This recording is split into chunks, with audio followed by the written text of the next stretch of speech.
نماز کا سبق۔ ایک پیاری اور سبق آموز کہانی ایک بار کی بات ہے۔ ایک چھوٹا سا لڑکا تھا جس کا نام حمزہ تھا۔ حمزہ ایک اچھا ہنستا کھیلتا بچہ تھا، لیکن ایک کمزوری تھی، وہ نماز میں سستی کرتا تھا۔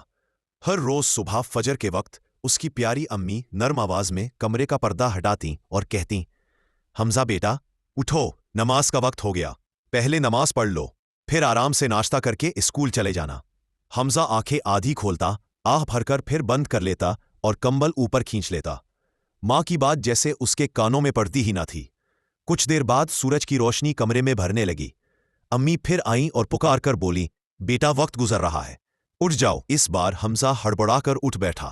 وقت بہت کم تھا۔ جلدی میں کپڑے پہنے، بیگ اٹھایا اور باہر کی طرف بھاگ گیا۔ نہ نماز پڑھی اور نہ ہی ناشتہ کیا۔ امی دروازے تک آ کر فکرمندی سے اسے دیکھتی رہ گئیں۔ حمزہ تیزی سے سائیکل چلاتا ہوا اسکول کی طرف جا رہا تھا۔ نیند پوری نہ ہونے کی وجہ سے آنکھیں بھاری تھیں اور جلدی کی وجہ سے توجہ بھی نہیں تھی۔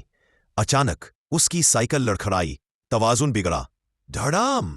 چند لمحے بعد جب اس نے آنکھیں کھولی تو سب کچھ دھندلا نظر آ رہا تھا۔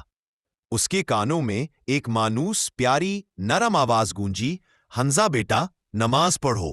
یہ آواز اس کے دل میں تیر کی طرح لگی۔ اسے فوراً یاد آیا کہ اس نے صبح امی کی بات کو کتنی بار نظر انداز کیا تھا۔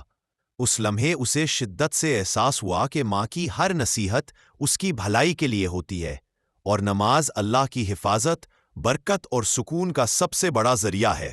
حمزہ نے دل ہی دل میں عہد کیا، آج سے میں کبھی نماز نہیں چھوڑوں گا۔ گھر پہنچ کر اس نے نہایت ادب کے ساتھ امی کے سامنے سر جھکا کر کہا، امی آئندہ میں ہمیشہ وقت پر نماز پڑھوں گا۔ امی کے چہرے پر خوشی اور دعا بھری مسکراہٹ پھیل گئی۔ اس دن کے بعد حمزہ ہمیشہ وقت پر نماز پڑھتا اور اس کے دل میں ایک عجیب سی روشنی اور سکون بھر گیا۔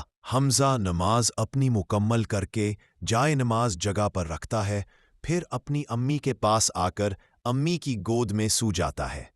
امی حمزہ کی بالوں میں شفقت سے اپنی انگلیوں کو پھیرتی ہے، محبت اور شفقت بھرے انداز میں، اور اللہ کا شکر ادا کرتی ہے، الحمدللہ کہہ کر۔